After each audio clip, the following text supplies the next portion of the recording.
Vous êtes sur la Pan-African Media 1. Merci de nous rester fidèles. Toujours un réel plaisir de vous retrouver dans le cadre de ce numéro de Génération News, l'émission sur la panafricaine qui donne la parole à une jeunesse africaine pour essayer d'apporter des éléments de réponse sur des thématiques assez intéressantes. Vous connaissez le procédé de l'émission Génération News, scindé en deux parties. La première partie avec mes invités, nous allons nous intéresser au syndrome, en l'occurrence, de la page blanche en rédaction. Comme vous le savez, pour la plupart de ces jeunes, c'est bientôt la fin du premier cycle, donc la licence, ou encore du deuxième cycle, le master. Et pour ceux qui veulent aller très loin avec la thèse de doctorat, on en parlera également lors de cette première partie d'émission, surtout les astuces pour mieux gérer ce syndrome de la page blanche en rédaction. Et pas très loin de la première thématique qui dit rédaction, dit inspiration. Mais d'où peut-on aller puiser cette inspiration? On en saura un peu plus en première partie, en deuxième, et dernière partie d'émission sur Génération News. Les habitués sur ce plateau, il s'agit notamment j'ai envie de dire un habitué, mais vraiment un réel habitué du plateau Génération News. Edwin, juriste, merci en tout cas d'avoir répondu à l'invitation Génération News, toujours un plaisir. Un plaisir, Régis, merci. Plaisir partagé, on l'espère également pour un autre habitué, Genèse, étudiant en journalisme et communication. Merci d'être des nôtres aujourd'hui sur le plateau de Génération News. C'est toujours un plaisir pour moi. Et on termine la phase de présentation avec un nouveau, j'ai envie de dire un nouveau, si je peux dire ça ainsi, puisque c'est ta deuxième participation à Génération News. Alban, étudiant en banque assurance. Merci d'être des nôtres aujourd'hui sur le plateau de Génération News.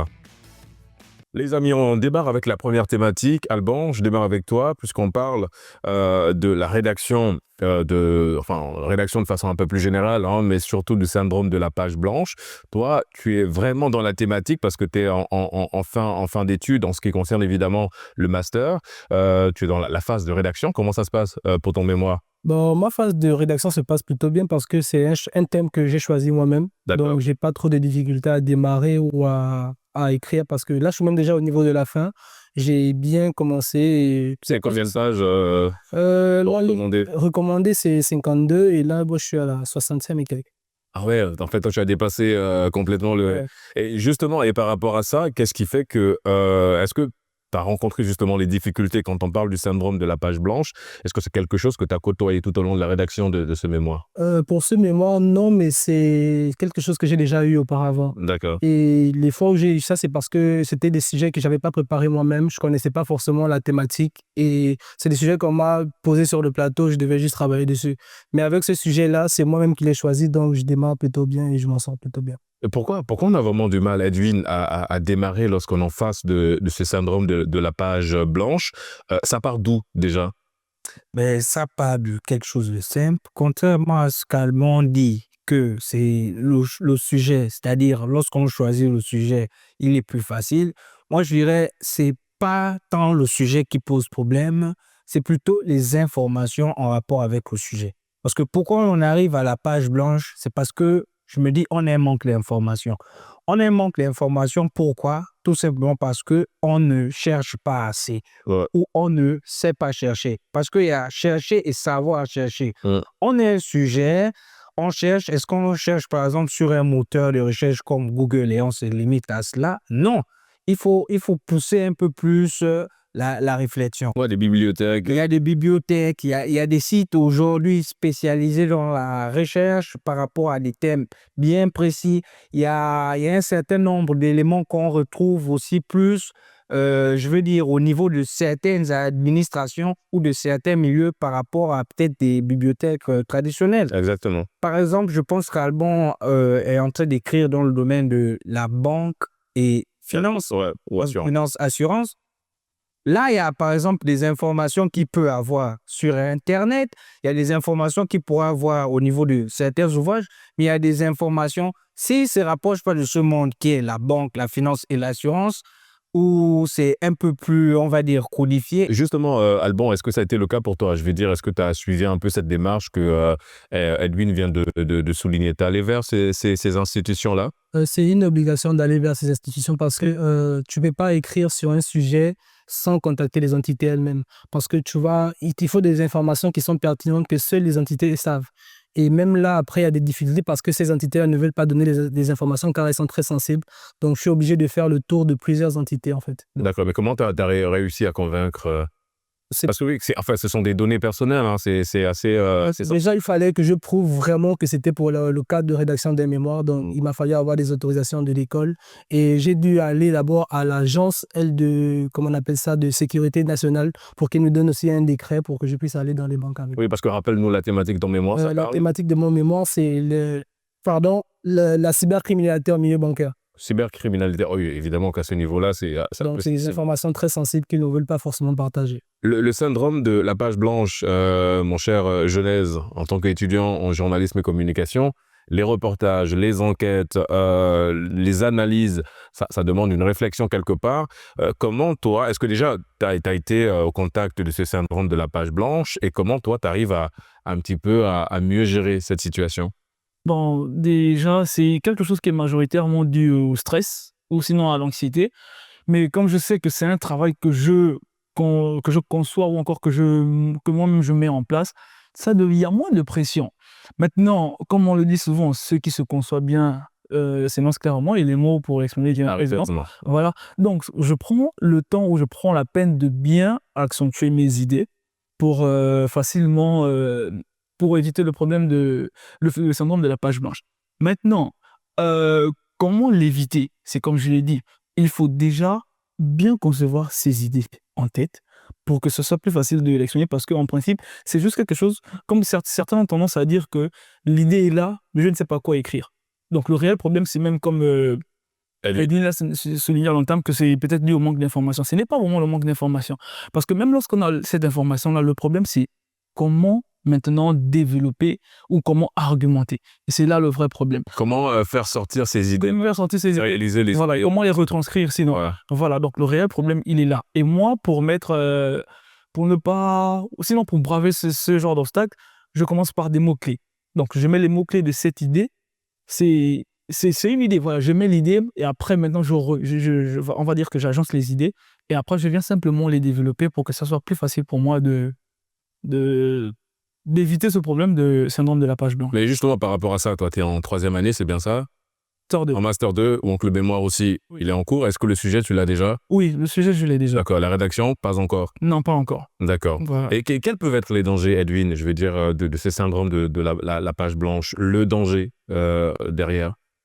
Le danger, c'est juste que l'on puisse se lancer dans des travaux qui n'aboutissent, j'ai envie de dire, jamais. Ou bâcler le travail. Ou bâcler le travail.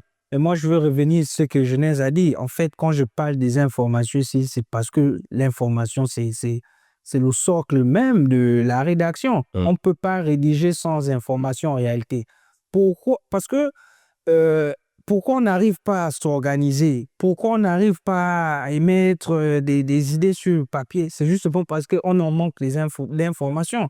Bien les structurer, c'est autre chose. Mais ne pas les avoir aussi, c'est autre chose. Ouais. Moi, ici, quand je parle... De toutes les façons, on structure ce qu'on a. Voilà, si on a... on structure, voilà, on ne peut pas structurer ce qu'on n'a pas. Donc, il faut un maximum d'informations. Et les informations, c'est comme je l'ai dit, c'est dans la lecture, c'est dans la recherche. Alban nous l'a encore bien signifié qu'il a fallu qu'il se rapproche. Parce qu'il faut dire aussi à certaines personnes qu'on ne trouve pas tout sur Internet.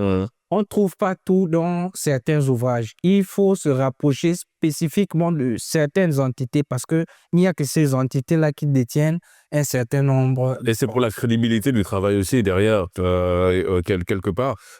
Alban, est-ce que, à l'image de la technique de l'organisation soulignée par Genèse pour éviter potentiellement le syndrome de la page blanche en rédaction, est-ce que le divertissement a aussi une place? Est-ce que faut-il voir le divertissement aussi comme l'une des stratégies qui pourrait nous éviter le syndrome de la page blanche, arriver à se déconnecter parfois du travail et occuper le cerveau avec autre chose? Non, moi je ne dirais pas que le divertissement peut faire quelque chose parce que déjà, même si tu as des informations, si tu n'as pas compris le sujet, tu peux pas débuter en fait. Oui, mais peut-être qu'il y a une forme de psychanalyse. Si le cerveau est tellement bloqué, si tu en demandes trop au cerveau, il peut mais pas... Mais si tu t'es diverti aussi, tu peux encore t'égarer plus. Ouais. Donc, je ne trouve pas que le divertissement soit la solution. Le mieux, ce serait de chercher à comprendre, chercher à vraiment maîtriser. Et comme on disait tout à l'heure, chercher à avoir les informations nécessaires pour pouvoir développer. Parce que si tu essayes de te divertir, tu peux encore plus t'enfoncer dans le problème. Oui, mais se divertir dans le sens de reposer le cerveau. Si tu en demandes trop au cerveau, il peut bloquer à un moment donné. Donc, en fait, enfin, divertir dans le sens, pas forcément d'aller en longueur dans le fait de s'amuser et ne pas faire le travail, mais c'est de se dire, je fais une pause, entre guillemets. Voilà, le divertissement dans le sens, je fais la pause, je pense à autre chose, ensuite je reviens sur le travail. C'est le divertissement dans ce sens-là. Non, évidemment, si tu as une mémoire, tu vas au bout de ton mémoire. Je rejoins ce qu'il dit parce que dans ce divertissement-là, on risque de ne pas revenir au point où l'on s'est arrêté au départ. Oui. Donc, Tout à l'heure, tu parlais des notes. oui, voilà pourquoi je voulais souligner qu'il est important de noter le point où on s'est arrêté pour que après le divertissement, lorsque tu reviens, les idées sont... Ouais, tu peux les retrouver. Voilà, la mémoire, elle est vraiment fraîche et là, tu peux facilement reprendre et puis continuer sans problème. D'accord. Edwin, est-ce que tu comprends l'idée de la pause dans la rédaction pour éviter le... Je comprends l'idée de la pause, mais je m'inscris en faux dans ce qui est dit par mes chers co-panélistes. En fait, ici, je pense qu'ils n'ont peut-être pas bien cerné le sens du divertissement. Divertissement, ici, c'est pas dans le sens de s'éloigner de ce qu'on fait.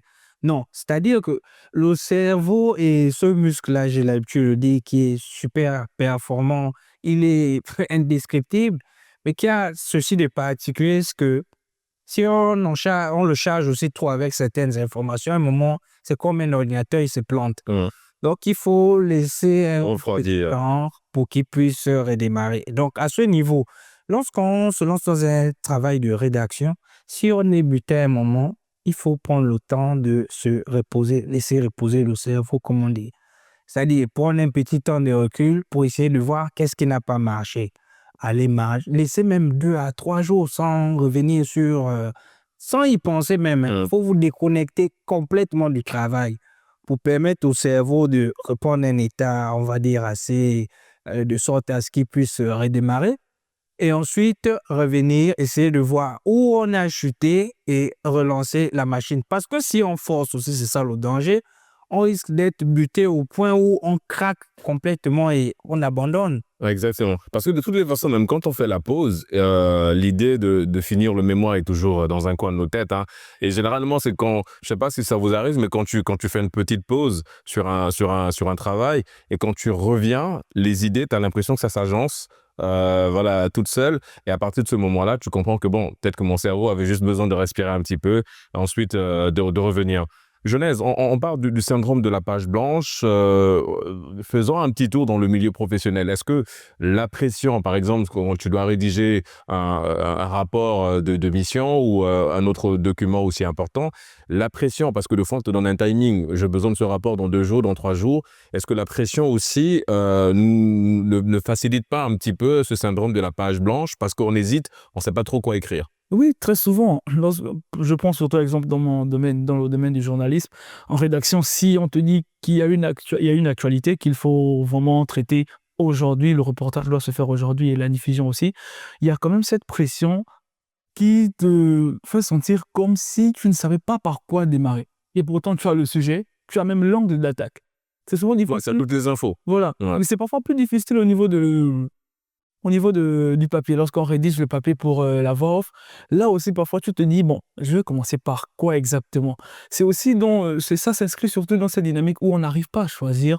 Il y a cette pression-là aussi, parce qu'on a cette envie de vouloir rendre la chose parfaite. Voilà. Entre-temps, on se bat juste pour que ça soit perfectible. Et donc, c'est ce qui nous met aussi cette pression-là où on se retrouve face à cette leucocélidophobie qu'on appelle autrement le syndrome de la page blanche. Ouais. Un syndrome de la page blanche, mon cher Edwin, avant de laisser la parole à Alban, il y a d'autres pays qui ont, à l'image du Rwanda, et je crois que l'Allemagne aussi, ils ont très tôt mis en place, la Chine aussi, ils ont très, très, très tôt mis en place des initiatives dès les petites classes pour permettre justement cette capacité d'improvisation, mais surtout de commencer en fait, si tu veux être écrivain, de tout de suite démarrer avec des idées, d'éviter justement le syndrome de la page blanche. C'est pourquoi vous voyez les grands qui sont inscrits en termes de best-sellers, c'est des romans qui ont été écrits en 2 jours, 3 jours, parce qu'évidemment il n'y a pas eu forcément ce syndrome de la page blanche. Est-ce que c'est ce genre d'initiative, faut-il aujourd'hui aller dans le même sens, l'adapter un peu au programme scolaire sur le continent, ou un peu trop difficile pour certaines personnes dans le sens de suivre ce genre d'initiative? Non, mais c'est clairement ce qu'il faut faire. En fait, c'est comme on dit, on n'invente pas la roue et il n'y a rien de mieux que de prendre les bons exemples, c'est-à-dire initier dès le bas âge une certaine discipline, une certaine rigueur sur le Ouais. plan intellectuel pour pouvoir favoriser cela. C'est-à-dire qu'il faut mettre les gens au contact de certaines choses qui font en sorte que dès le bas âge, ils soient passionnés. Parce qu'il ne faut pas oublier aussi que c'est un problème de passion. Exactement. Quand on n'est pas passionné de quelque chose, on aura toujours tendance à se dire que la chose est contraignante. Ouais. Et dès lors qu'on pense On remet à demain. voilà, que c'est contraignant, et on a du mal à démarrer, alors que ça doit être quelque chose de... Voilà.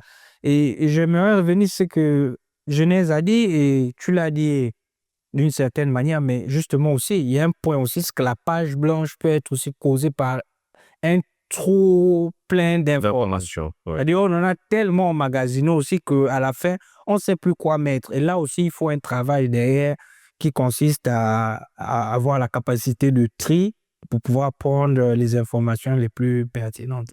Est-ce que je veux dire, Alban, est-ce que le syndrome de la page blanche, parce que Edwin l'a souligné dans son argumentaire, il a parlé du manque d'informations. Est-ce que le manque d'informations on peut l'assimiler au manque de connaissances, mais pour le coup, dans le cas de la méthodologie de rédaction, quand tu ne la maîtrises pas, cette méthodologie-là, évidemment que derrière, c'est compliqué d'aller au bout de... Est-ce que tu as rencontré, pour le coup, pour toi, ça n'a pas été le cas, puisque tu as rédigé ton mémoire plutôt tranquillement, mais est-ce que tu as rencontré des camarades de classe qui ont eu ce même problème-là sur la méthodologie? Oui, par rapport aux camarades que j'ai rencontrés qui avaient ce même problème, c'était plus par peur d'échec, de ne pas D'accord. réussir. D'accord. Donc leur syndrome était plus basé parce qu'ils ne savaient pas si ce qu'ils devaient écrire devait apporter un point positif ou un point négatif. Ouais. Donc pour les personnes que j'ai plus... C'est quand même un peu bizarre de savoir ça, parce que tu as choisi ton Oui. sujet. Non, mais tu peux choisir le sujet, après la compréhension, elle est différente. Toi, tu peux te dire que tu as très bien compris ton sujet et tu as pu très bien développer, mais après, celui qui corrige n'a pas forcément compris de la même manière que toi. Oui, mais la correction, ça s'est fait avant, pas après. Je veux dire, l'encadreur. Ouais, mais même l'encadreur, il y a des gens qui font des mémoires, l'encadreur juge, mais après, quand ils arrivent au jour de la soutenance, on te renvoie pour ton mémoire. Ah, C'est donc, arrivé. du coup, on pose le problème de Edwin, les encadreurs. Oui, mais justement, ce qu'il dit est très pertinent. Et d'ailleurs, j'en ai parlé avec un enseignant, je pense, le week-end passé, sur ce problème d'encadrement. C'est-à-dire, on a une situation qui fait que l'école nous confie un encadreur. Parce qu'il est souvent mal vu d'aller prendre un encadreur ailleurs, ou un encadreur personnel, alors que l'école dispose d'enseignants. Alors, l'école nous choisit un encadreur, il se trouve que ce dernier peut ne pas être disponible quand on a besoin de lui. Donc, vous allez rédiger. C'est vrai que le travail, c'est d'abord un travail personnel, c'est vous qui rédigez, et lui, il essaie d'apporter des améliorations, mais vous allez vous mettre à rédiger tout seul, le monsieur ou la dame étant absent ou absente. Pour vous corriger, vous allez quand même foncer. Le danger, c'est lequel? C'est comme Alban l'a dit, lorsque vous allez présenter le travail, les personnes devant lesquelles vous allez présenter ne sont pas forcément les gens de votre établissement. Donc, elles ne savent pas ce qui s'est passé. Elles sanctionnent les travaux ou le travail qui est proposé. Et donc, à ce moment-là, comme Alban l'a dit, on a fait quelque chose, on vient le soumettre. On se dit qu'on a bien compris, on a bien cerné le sujet, mais en temps, c'est pas vers, on va dire, le chemin qu'on a entrepris n'est pas celui que les examinateurs, par exemple, Donc, le plus important dans une démarche assez simple, mais pas simpliste, c'est d'abord de connaître, de maîtriser d'abord la méthodologie. Et je pense que ça s'applique à toute forme de rédaction, que ce soit une œuvre, voilà, ou encore un rapport à faire. Il y a une méthodologie, donc il faut suivre d'abord cette méthodologie-là. Et je pense que ça va être plus facile derrière, ensuite, de commencer à rédiger. Est-ce que le fait de verser de tout le temps reporter, on se dit, bon, ça va, on a du temps. Est-ce qu'on n'est pas piégé par ça? Ça, c'est même une conséquence. C'est quelque chose qui engendre même ce phénomène de page blanche. Et moi, je pense que pour mettre fin à ça, cette procrastination est parfois due à un manque d'inspiration. Maintenant, je pense que pour mettre fin à ça, lorsqu'on se dit que je veux rédiger quelque chose, je veux faire un projet tout de suite, moi, je pense qu'on devait partir sur le plan basique de la sensibilité. C'est-à-dire, qu'est-ce qui me choque en premier lieu quand je parle de telle thématique ou tel sujet? Qu'est-ce qui m'interpelle? Et je pense que si on commence par ça, ça peut déjà nous permettre, c'est déjà un point d'ancrage. Tout comme qu'est-ce qui peut choquer, c'est comme les créateurs de contenu. Ils se disent, qu'est-ce qui peut interpeller ma communauté, quand on parle peut-être de la mode, lorsqu'on parle de la fête, lorsqu'on parle de ceci. Donc, je pense que ça part de là. Joue sur ta sensibilité pour démarrer facilement. Lorsque tu es en classe, tu es dans une rédaction d'un essai littéraire et tout, d'essai littéraire, pardon, et tu te dis, bon, je commence par quoi? Mais qu'est-ce qui te vient à l'esprit? Qu'est-ce qui t'interpelle lorsque tu vois la thématique, lorsque tu vois le sujet? Et ça devient plus facile pour tout à chacun d'entre nous de démarrer. Mais bien sûr, si on a déjà cette information comme... Est-ce que quelque part aussi, c'est pas la perception qu'on a? Parce que tu parlais tout à l'heure de le fait de remettre à demain, mais il y a la paresse aussi qui peut être un élément aussi dans le fait de se dire, OK, bon, vas-y. Il y a surtout cette perception de se dire, on peut contrôler le temps. Donc, ça va, si la soutenance, c'est dans 4-6 mois, on se dit, ça va, on a du temps, sans forcément mesurer la charge du travail que ça va demander derrière. Et La perception, est-ce que ça ne nous trompe pas quelque part? ça, c'est un oxymoron. Le fait d'être inspiré, mais avoir la paresse. Soit c'est l'un ou l'autre. Si tu es inspiré, tu vas démarrer. Si tu as la paresse, c'est qu'il n'y a même pas d'inspiration. Donc, on fait un choix, on ne peut pas se deux livres à la fois. D'accord, c'est soit on est inspiré, soit on est paresseux. Par rapport à mon sujet, j'étais très inspiré, mais je faisais de la paresse parce que je me disais, je connais ce que je vais écrire. Je savais que j'avais des informations, je savais que j'avais contacté des gens qui pouvaient me donner des informations, donc je traînais un peu par rapport à la rédaction de mon mémoire. Chose à ne pas faire, évidemment. Chose vraiment à ne pas faire. Voilà, quand on se lance dans la rédaction d'un mémoire ou d'un document, et mesdames et messieurs, on marque une courte pause et on se retrouve dans une poignée de minutes. On parlait justement de l'inspiration. Eh bien, c'est la deuxième et dernière partie d'émission. À tout de suite.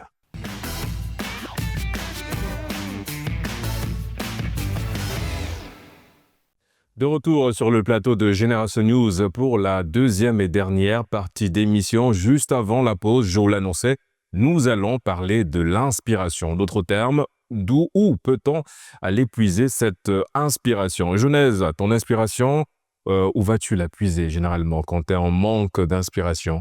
L'élément déclencheur. L'élément déclencheur, c'est quand je tombe sur quelqu'un d'autre. C'est pas de l'imitation. D'ailleurs, lorsque je veux par Oui, exemple... parce que imitation égale de l'imitation. Merci. Justement, en voyant comment, lorsque je veux faire produire par exemple un contenu ou bien faire une voix off sur quelque chose, je cherche toujours à voir quelqu'un qui l'a fait mieux que moi. Et lorsque je le mets en tête que je ne peux pas faire mieux, ça m'inspire et ça me motive à faire mieux. Donc souvent quand je suis à court d'idées ou quand je n'ai vraiment pas d'inspiration, je vais souvent... Il suffit que j'ai la thématique d'un truc où j'ai un sujet, je cherche à voir un peu qui a déjà traité un sujet comme ça et qui a fait mieux. Parce qu'il y en a qui, en termes de... Moi qui suis dans le journalisme, j'aime bien prendre, excusez-moi de tout le temps prendre des exemples dans ce monde-là, mais lorsque je regarde des reportages, je vois des reporters qui ont déjà traité de tels sujets, mais lorsque je me dis non, ça je peux faire, je zappe.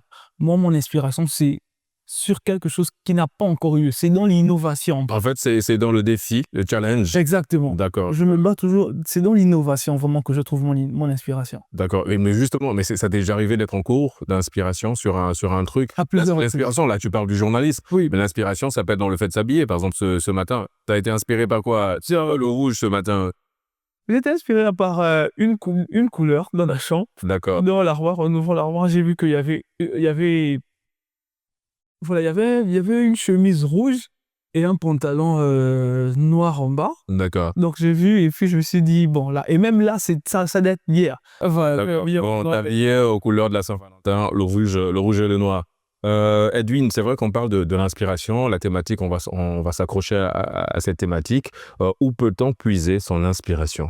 Aussi bien pour un artiste, est-ce qu'il faut étudier l'environnement, faut l'observer? Où peut-on aller puiser cette inspiration? Répondre à cette question est non, mais vraiment très subjectif. Parce que tout dépend des individus. Exactement. L'inspiration, on la trouve partout, aussi bien dans la nature, dans la musique, dans la lecture, dans le cinéma, dans la danse et que sais-je encore. En fait, ici, c'est... Oui, mais même quand tu fais désolé de t'interrompre, même quand tu es réalisateur et que tu veux mettre en place un court-métrage, tu es inspiré par quelque chose. Voilà. Ça peut être l'histoire de quelqu'un ou... Donc, l'inspiration, on la trouve partout. Maintenant, après, c'est selon le domaine ou selon la spécificité de ce que la personne veut exprimer, qu'elle va s'orienter vers telle activité au détriment de telle autre. Mais sinon, on peut être inspiré partout.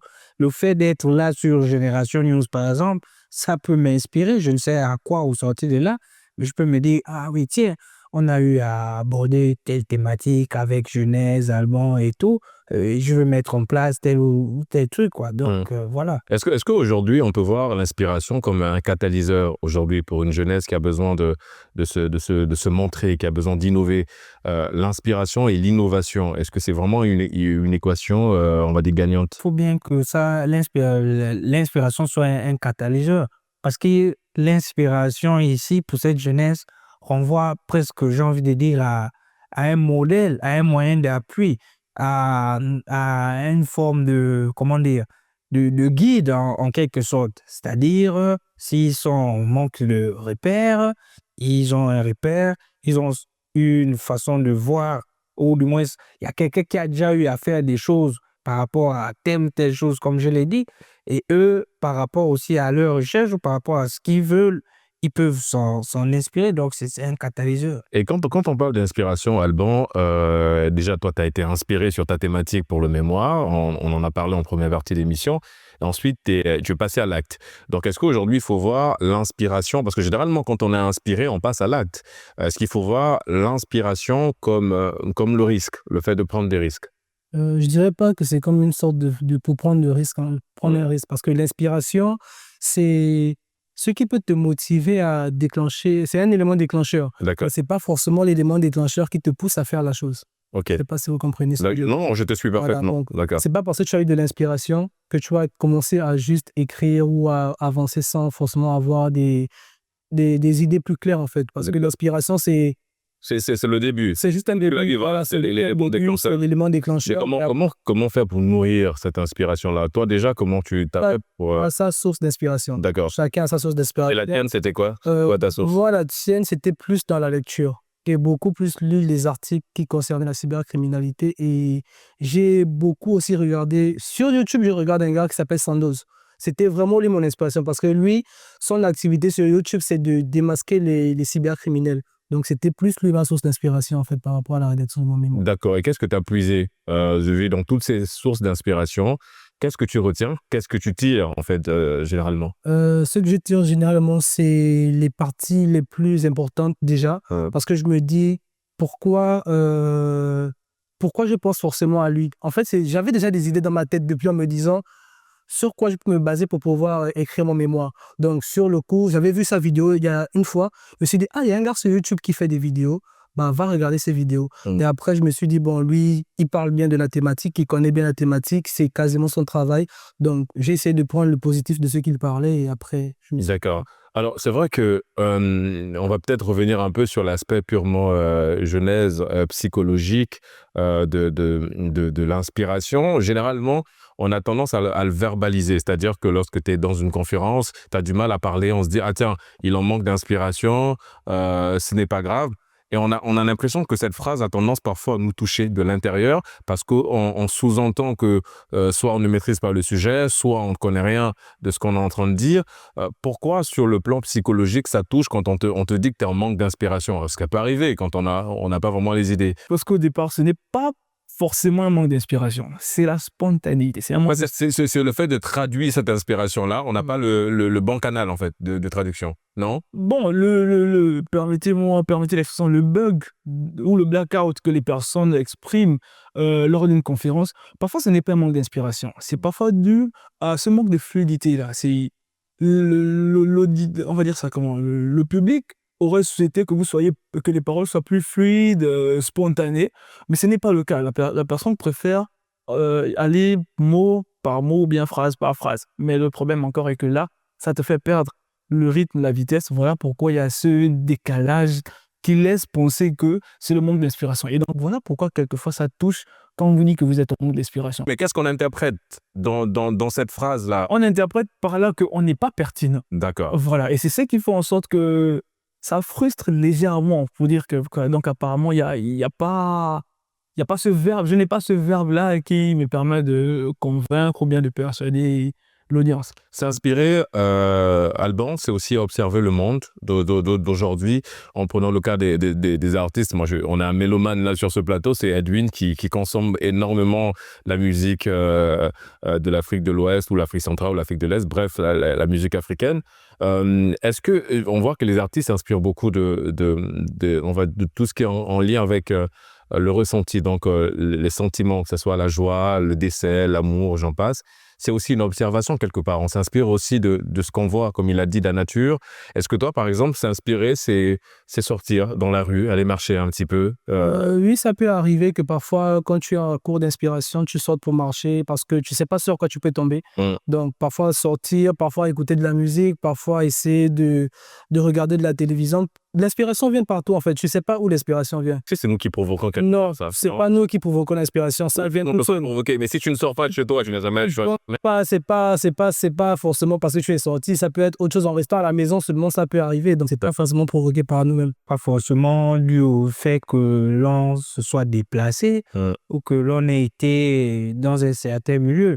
C'est comme j'ai dit dans le temps des jeux, on peut être inspiré partout et partout, si je peux le dire ainsi. Ouais. C'est-à-dire, même en restant chez soi, le fait de discuter seulement avec les gens, ça peut être source d'inspiration. Parce que souvent, lors des échanges, qu'est-ce qui se passe à la fin des échanges? C'est qu'on a souvent des gens qui disent « Ah oui, moi, lorsque j'ai eu à discuter avec telle personne, elle m'a inspiré. » Par exemple, Alban, pour prendre son cas, qui a écrit sur la cybercriminalité. Mais s'il a eu à rencontrer avant l'écriture de son mémoire des spécialistes du domaine, bah ça, c'est ça sa source d'inspiration. Il n'a pas eu nécessairement besoin de sortir ou de se rendre, je ne sais, à la plage ou dans une discothèque ou dans une librairie ou dans une bibliothèque. Donc, c'est vraiment, comme je l'ai dit, le sujet de l'inspiration, il est très, très subjectif. Chacun ne pourra l'expliquer que selon Mais est-ce qu'il y a un point, une source vers laquelle tout le monde peut converger quand on parle d'inspiration? Je dirais non. Parce que comme je l'ai dit, je veux... Le cinéma, ça peut être... tu peux être inspiré. Oui, mais au cinéma. tout le monde ne va pas au cinéma. Elle est commune et elle est variée parce qu'aujourd'hui, ce qui t'inspire ne va pas t'inspirer demain. Et ce qui m'inspire, moi, ne m'inspire pas forcément Genèse ou tout le monde. Voilà pourquoi j'insiste sur la subjectivité. Parce que c'est vraiment lié intimement à la personne. Oui, mais dans ce cas, comment je t'explique, Edwin, je reste avec toi, parce que tout à l'heure, je l'ai dit, tu consommes énormément de la musique. Oui. En l'occurrence, la musique congolaise de l'époque. Si tu fais l'évolution, et tu te rendras compte que les thématiques sont les mêmes. Parfois, les histoires sont les mêmes, mais c'est deux artistes de deux époques différentes. Mais du coup, est-ce que là, il y a quelqu'un qui a rendu hommage à l'autre en termes d'inspiration, ou bien c'est simplement parce qu'on a eu la même inspiration sur la même thématique? Bah, disons que pour mon cas, Ouais, tout part d'abord du thème d'accord. abordé dans la chanson. Parce que, comme tu l'as dit, il n'y a pas que la musique congolaise. Hein. Je coupe du tout. Par exemple, au niveau de la musique mandingue, musique ouest-africaine que j'écoute aussi beaucoup, en faisant des recherches, on se rend compte qu'ici, c'est quoi? C'est des histoires qui sont traduites. Il y a une certaine culture autour comment on appelle ça? Les griots et tout le reste. Ouais. Il y a des valeurs ici qui sont transmises.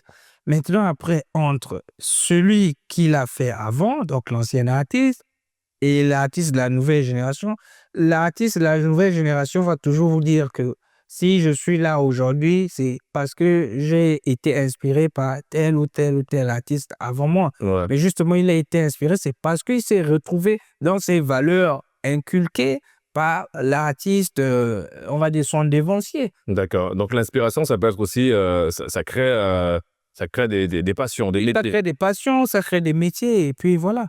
Je vais juste dire un truc basique quand même.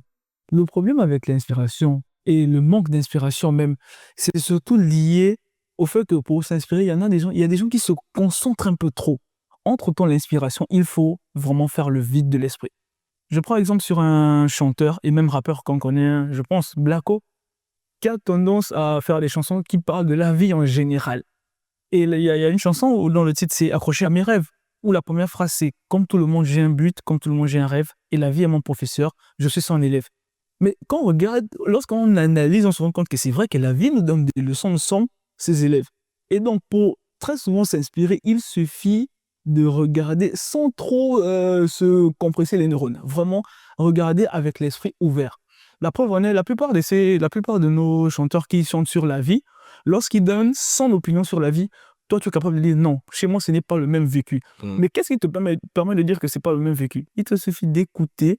Après, tu n'es pas obligé de te concentrer. Il te suffit de regarder autour de toi. Tu te rends compte que ce n'est pas la même chose. Et là, ça t'inspire.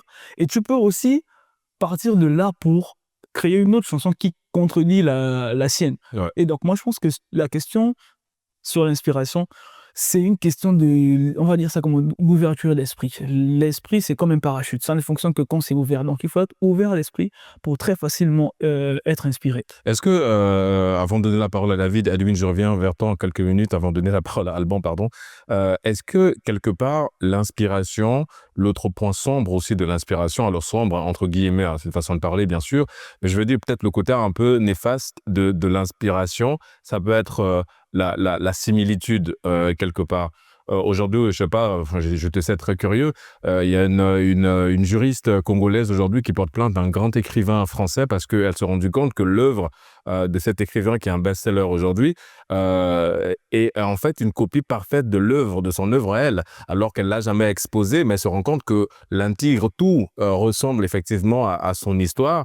Et d'ailleurs, Michael Jackson disait que l'inspiration pour lui c'est comme une lumière divine qui fait le tour, c'est-à-dire que ça vient chez Genèse, et si Genèse ne l'a pas exploité cette inspiration, bah ça vient chez moi. Et c'est pourquoi quand quelqu'un met en place un projet, tu te dis ah tiens mais j'avais la même idée. C'est pourquoi en fait généralement quand tu as une inspiration, on te demande d'anticiper, donc de le faire avant qu'une autre personne le fasse. Alors je suis un peu allé loin mon cher Edwin, mais la question c'était est-ce que l'inspiration peut aussi causer l'effet de similitude? Bah oui, en quelque sorte. Pourquoi? Parce que je l'ai dit, l'inspiration est d'abord intimement liée à la personne. D'accord. Maintenant, il peut arriver que, comme Genèse l'a dit, par rapport à l'ouverture d'esprit, que, on va dire, plus ou moins, on ait des similitudes au niveau de, comment je peux appeler ça, les centres d'intérêt. Donc, c'est qui nous inspire. Et au moment où on a ces similitudes-là, ou cette convergence-là, mais c'est normal ou c'est logique que l'on se dise que, ah, mais tiens, comme vous avez dit, La juriste congolaise là, se disent que le monsieur ou la dame a pris, on va dire, à dérober toutes ses idées.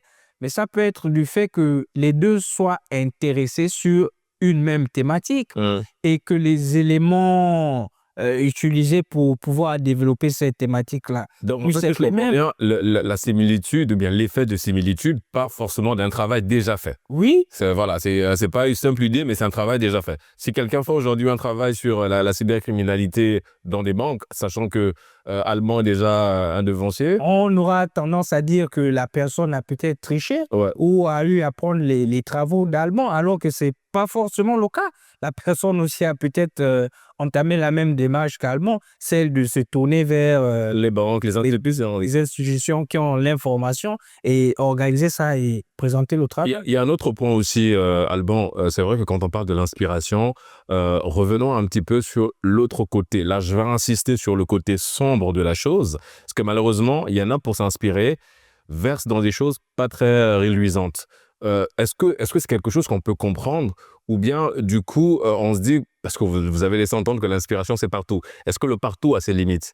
Oui, moi je dis que le partout a ses limites parce que si on prend le cadre que je suis en train de parler, des gens qui vont dans les choses sombres, Ouais. ces personnes n'ont pas de justification parce que tout le On monde. peut le dire, il y en a qui prennent des drogues dures. On peut pas, c'est pas une inspiration parce que là, tu prends quelque chose d'autre pour pouvoir fonctionner. C'est pas une inspiration parce que moi je me dis l'inspiration. C'est la justification que généralement ils apportent. Moi je me dis l'inspiration c'est la nature, c'est pas le fait de prendre une substance ou quoi que ce soit pour. Mais vous l'avez dit, l'inspiration c'est partout et en tout. Bon, Bon, moi je suis pas en train d'être l'avocat de ces gens, mais Juste, moi aussi, sans être leur conseil, je ne suis pas très d'accord avec Allemand. d'accord. En fait, ici, ce qu'il faut comprendre, c'est que en réalité, c'est pas en prenant ces substances qu'ils ont l'inspiration.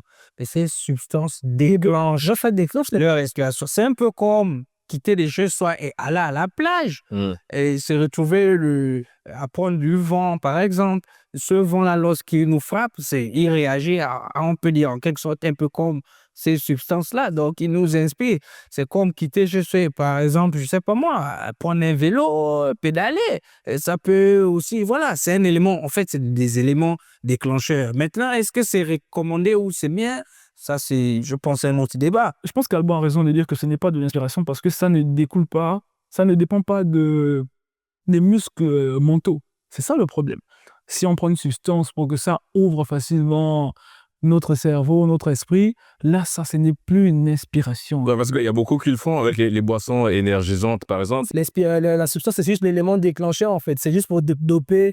Et j'ai l'impression qu'on fait une confusion entre l'idée et l'inspiration. C'est que là, il avait peut-être l'idée d'y aller, mais il a eu quelque chose pour l'inspirer, en fait, pour donner ce courage-là. Bon, ça peut être, si c'est dans ce cas, alors je vous rejoins, alors que ça peut D'accord. être. Bon, attention, on ne fait pas l'apologie voilà. Exactement. Non. Mais évidemment, c'est le constat que, parce que l'émission s'adresse aussi à une jeunesse, et malheureusement, il y a cette jeunesse-là qui pense que pour être mieux inspiré, il faut forcément verser dans des choses assez sombres. Et Génération News, en tout cas, essaie d'apporter des éléments clairs en disant on peut s'inspirer avec des très belles choses. Et quand on s'inspire avec des très belles choses, ça donne aujourd'hui ce qu'on a. Alban, qui est un futur banquier. Bon, écoute, on espère que tout se passera bien de ton côté. On va faire un tour de table, les amis. Un mot pour la fin. Avant évidemment de clore cette émission, Genèse, sur l'inspiration, quel conseil pourrais-tu donner aux jeunes journalistes ou aux jeunes de façon générale sur l'inspiration? Soyez vraiment ouverts à l'esprit, comme j'ai eu à le dire à l'entame de cette thématique. Soyez ouverts à l'esprit, laissez votre sensibilité parler. Ça va vraiment vous inspirer et soyez surtout authentique. D'accord. Ouais, mon cher Alban. Moi, je dirais par rapport à l'inspiration, essayez de regarder tout et n'importe quoi parce que l'inspiration vient partout. C'est pas en se disant, la dernière fois, j'ai été inspiré par le fait de regarder un manga, que si je vais regarder un manga aujourd'hui, je serai encore inspiré. Non, essayez de diversifier les choses. Les sources d'inspiration. Voilà, mais en restant dans le propre. D'accord. Voilà. Évidemment, c'est bien de souligner ça, mon cher Alban. Edwin, Bah, moi, je veux recommander ce que je fais. Et la lecture. oui, qui marche plutôt bien. Lisez beaucoup et écoutez aussi beaucoup de la musique. Parce que quand on le veut pas, c'est comme on dit, ça adoucit les mœurs, mais ça inspire aussi beaucoup. D'accord. Ça note les débat sur la bonne et mauvaise musique. Peut-être qu'on en fera un sur ce plateau Génération News. Les amis, en tout cas, merci. Nous sommes arrivés au terme de cette émission Génération News. Merci d'avoir participé. Une personne à saluer, Alban, vite fait. Toujours la famille. Aujourd'hui, la famille en général, pas une personne précise. Voilà, papa, maman et tous les grands frères. Et voilà, parce que l'autre fois, tu as salué maman et tu as oublié papa. On fait un gros coucou à papa, évidemment. Edwin. Oui, je salue le quartier. Là, c'est mieux. Et je laisse. Salut mon neveu Inès, Nelzy, Winel et Inès. D'accord, on salue toute la famille, évidemment, téléspectateurs de la Panafricaine Medi 1. Vous l'aurez compris, c'est la fin de cette émission Génération News. Merci de l'avoir suivi. On se donne rendez-vous mardi prochain pour d'autres thématiques liées à cette belle jeunesse qui concourt à l'évolution de notre magnifique continent, l'Afrique. Et d'ici là, quoi qu'il arrive et quoi qu'il advienne, gardez le sourire en compagnie de nos programmes avec beaucoup d'inspiration sur la Panafricaine Média.